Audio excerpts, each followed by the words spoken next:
আসসালামু আলাইকুম। আশা করি সবাই ভালো আছেন। যারা প্রথম ছাগল পালন শুরু করবেন, খামার শুরু করবেন, তাদেরকে বলবো আপনারা প্রথম অল্প কিছু দিয়ে অল্প ছাগল দিয়ে শুরু করবেন। 4 থেকে 5টা বা 10টা হায়েস্ট শুরু করবেন। সাহস নিয়ে শুরু করবেন। আপনার কিছুই জানা লাগবে না।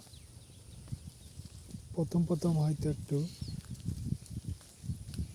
হবে, ভুল হবে, কষ্ট হবে, কিন্তু আপনি যখন 2-1টা বছর যাবে, আপনি দেখবেন যে এর বিষয়ে ফুল সব কিছুই জেনে যাবেন।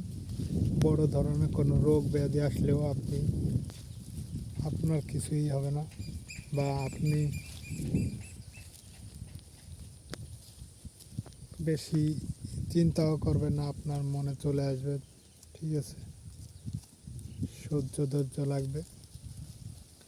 আপনি শুরু করবেন, দেখবেন যে আস্তে আস্তে আপনার ছাগলের কি রোগ হয় বা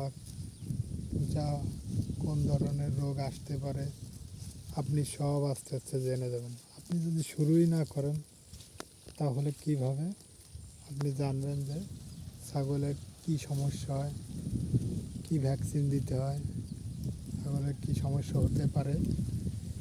আমি বলবো আপনারা শুরু করেন। শুরু করলেই আপনি জানতে পারবেন সব কিছু।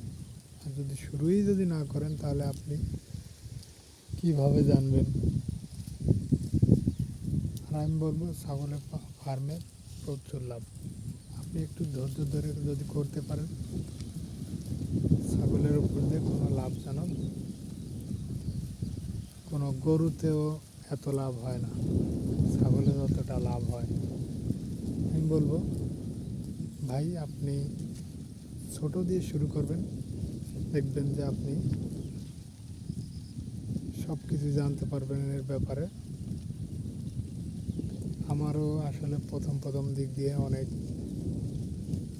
কষ্ট হতো। মাঝে মাঝে ছাগল অসুস্থ হলে ভাবতাম যে বাদ দিয়ে দিব। এরকম আমারও একটু ঝামেলা হইতো। এখন ইনশাল্লাহ আমার আর তেমন হয় না। এখন ভালোই আছি ছাগল লালন পালন করে। আরও বড় করার ইচ্ছা আছে আমার। যদি আর 1-2 বছর পরের থেকেই শুরু করে দেব, ভালো জায়গা যদি পাই। ভাই শুরু করেন, শুরু করলেই দেখবেন যে ইনশাআল্লাহ ভালো কিছু আসবে। আসসালামু আলাইকুম।